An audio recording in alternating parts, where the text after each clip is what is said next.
Assalamualaikum warahmatullahi wabarakatuh. Salam dan bahagia. Perkenalkan, saya Zumratul Hamidah, calon guru penggerak angkatan 7 dari SMA Indosemen Kabupaten Bogor.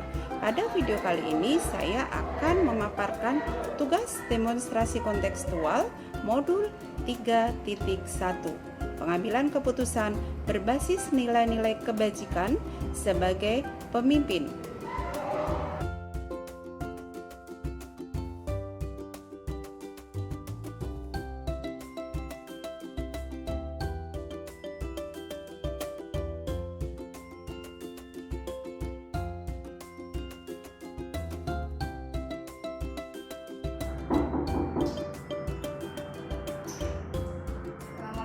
Selamat, silakan Ibu.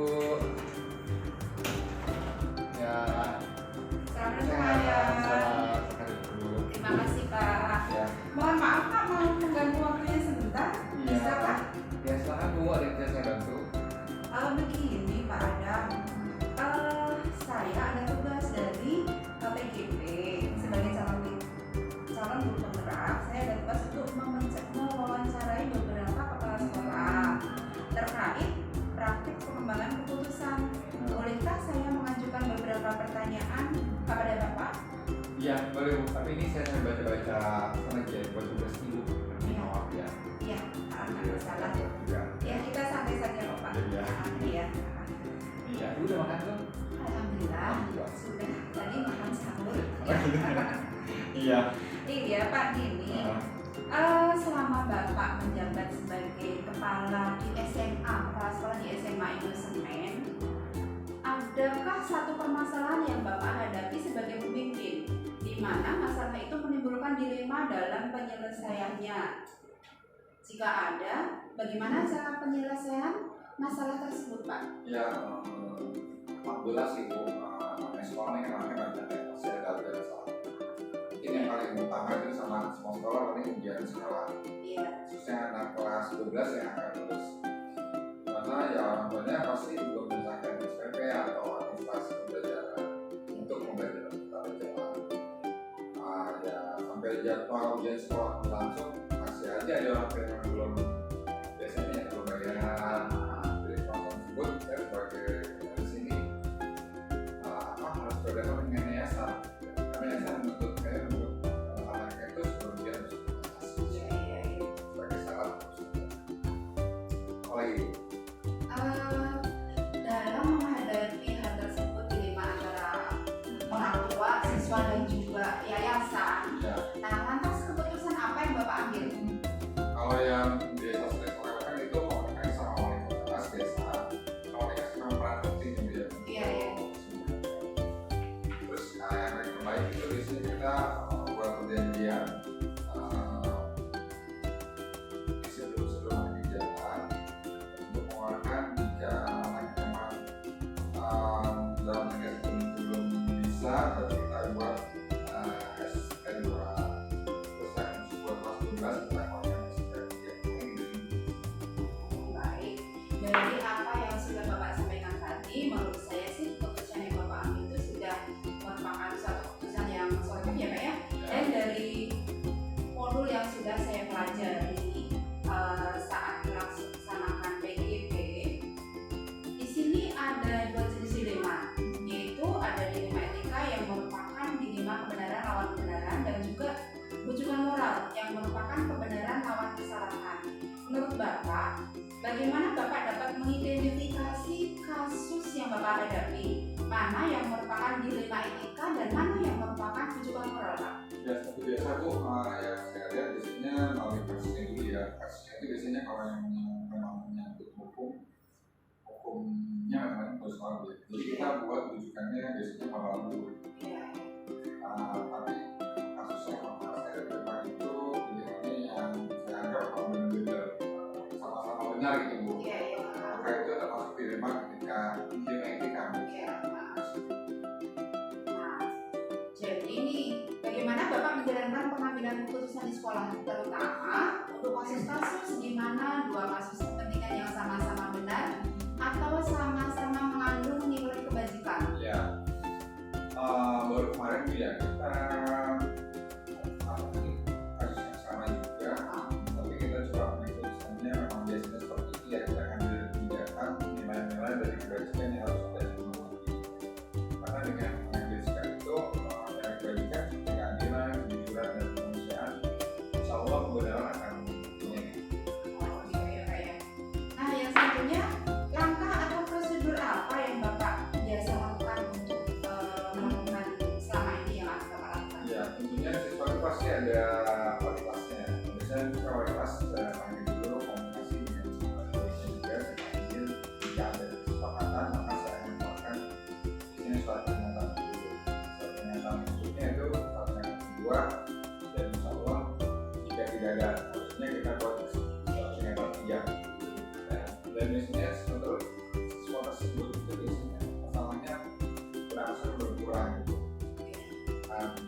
saja yang selama ini Bapak anggap efektif dalam pengambilan keputusan untuk kasus-kasus dilema yang Bapak hadapi? Ya memang salah satu cara utama itu komunikasi ya. Semua pihak yang terkait dalam kasus tersebut. Kemudian hal apa saja yang selama ini merupakan tantangan dalam pengambilan keputusan untuk kasus dilema etika? Ya Bu, kalau dilema etika itu biasanya banyak yang memang para yang ikut dan terlibatan kasusnya ini jalan terbuka Bu.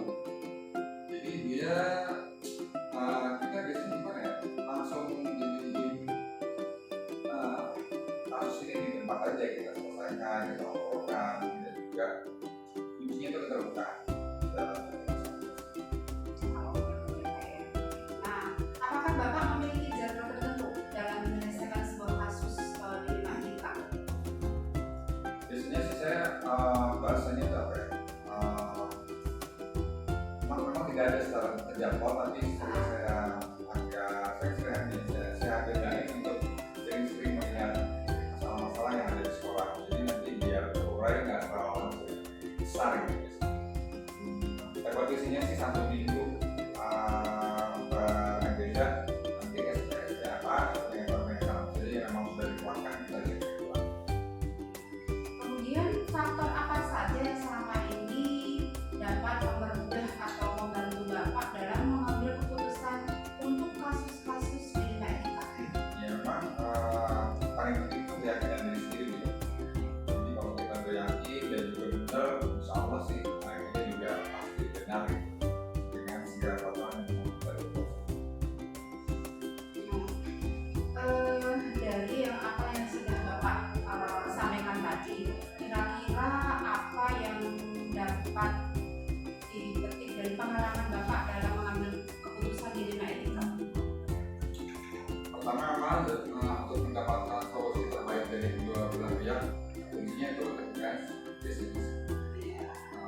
Dari pihak orang tuanya karena juga anaknya diem aja di sini. Dan juga ya kita coba terbuka banyak orang tuanya.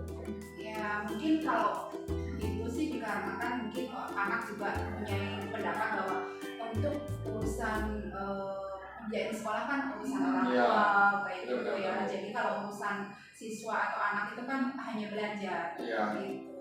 Nah kayaknya sih sudah cukup ya Pak ya. Terima kasih atas waktunya. Ya terima kasih juga atas ilmunya yang sudah di-sharingkan kepada kita, pada saya terutama. Ya terima kasih. Assalamualaikum Pak. Assalamualaikum. Maaf ya lagi ini yang harus dulu. Iya.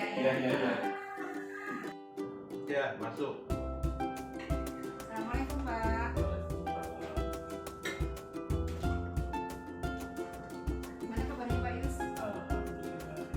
Kayaknya kok nggak puasa ya, kok seger banget. Baik Pak, maaf saya mau mengganggu waktunya sebentar boleh? Ya, boleh. Begini Pak, saya itu kan ada tugas dari program PDP, yakni sebagai seorang CGP itu harus mewawancarai beberapa bekas sekolah. Hal tersebut terkait dengan praktek pengambilan keputusan. Bolehkah saya mengajukan beberapa pertanyaan kepada Bapak?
bahwa permasalahan itu menurut si A atau guru yang A itu kategorinya mungkin tidak terlalu buruk, tapi untuk si guru yang B mungkin kategorinya buruk. Maka dari itu sebagai pimpinan sekolah ya harus bijak di dalam mengatasi permasalahan dilematis tersebut.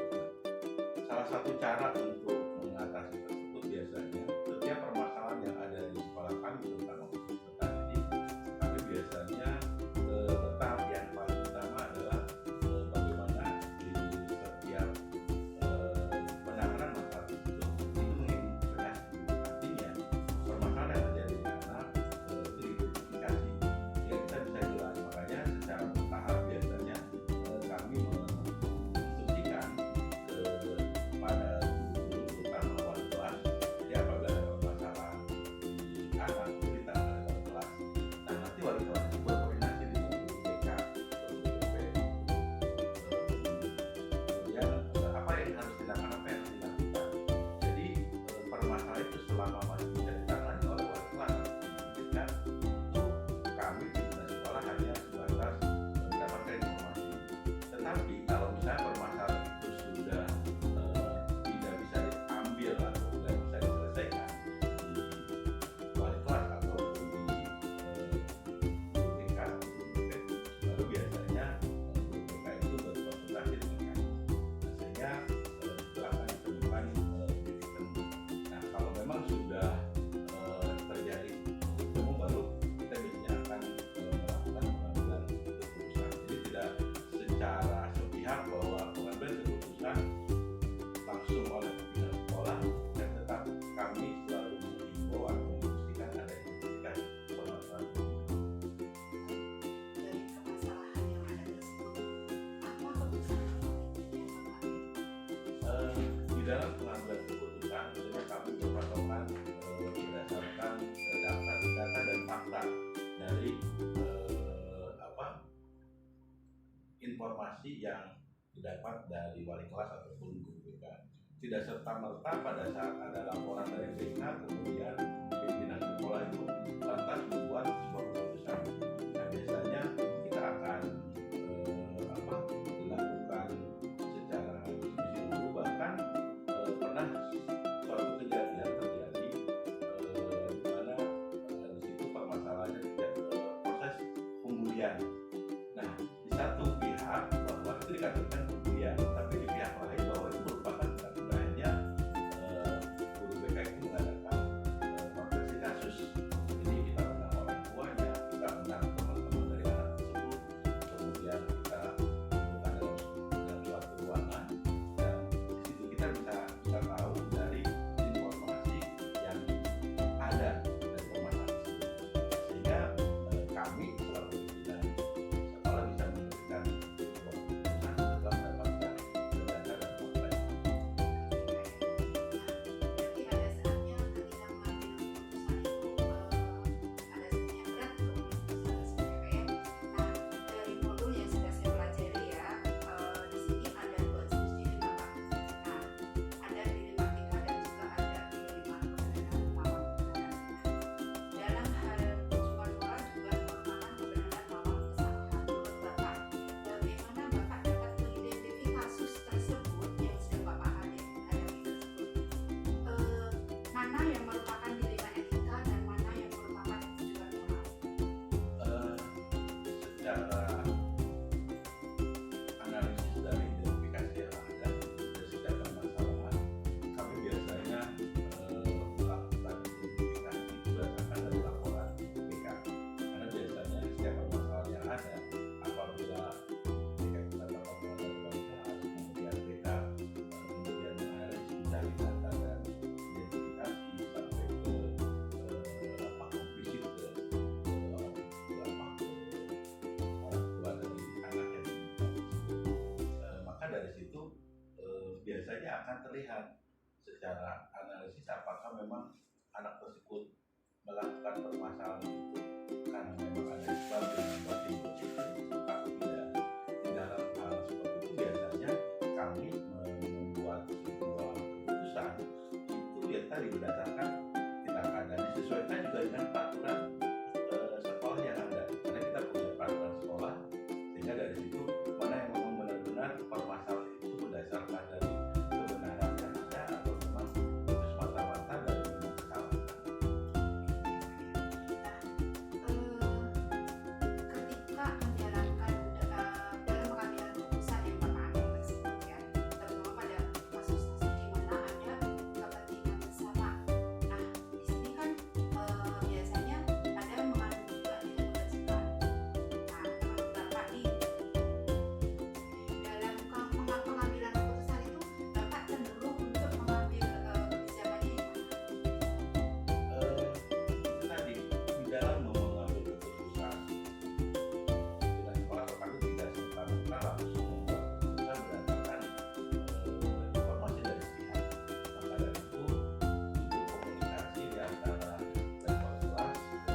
kami juga tidak serta-merta cuma mengandalkan wali kelas dengan guru BK aja, tapi juga melibatkan semua pelajaran yang memang mengajar di sekolah. Dalam pengambilan keputusan tersebut ya, langkah-langkah atau prosedur seperti apa yang Bapak ambil?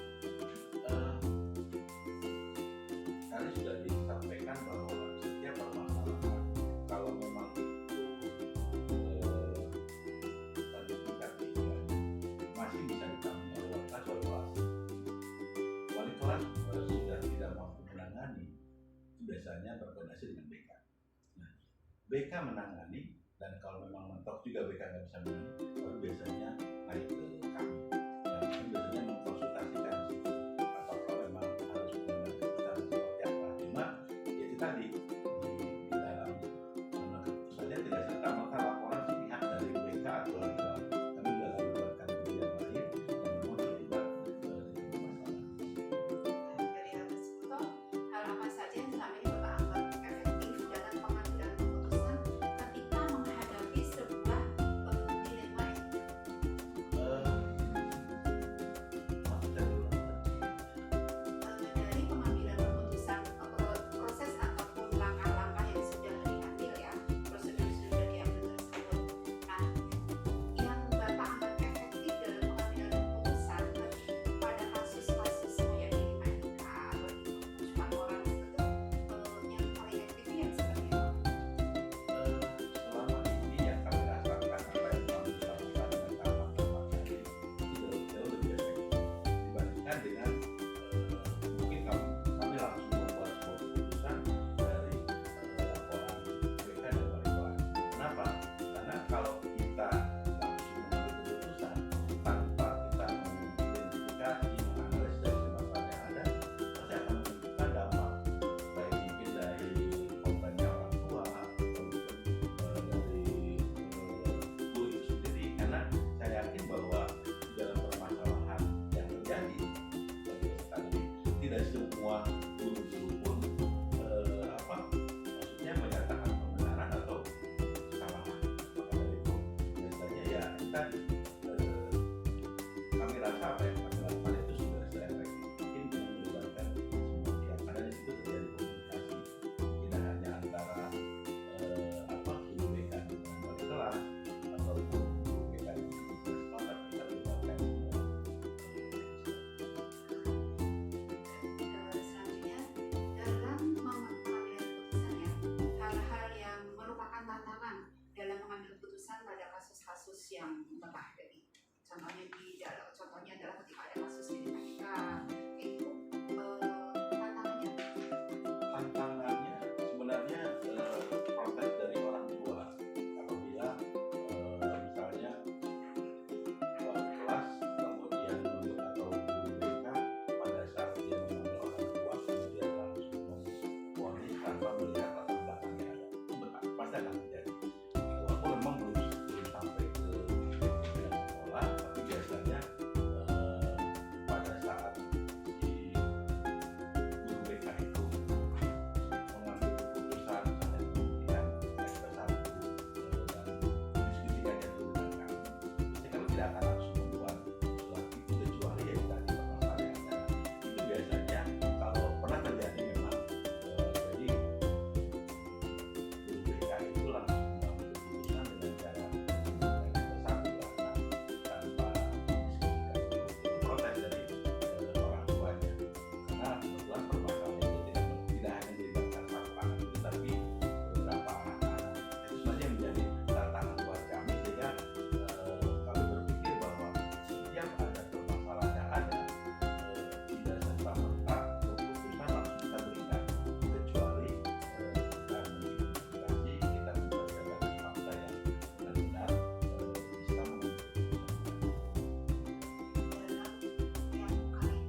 kan melihat dari permasalahan yang ada di peserta itu.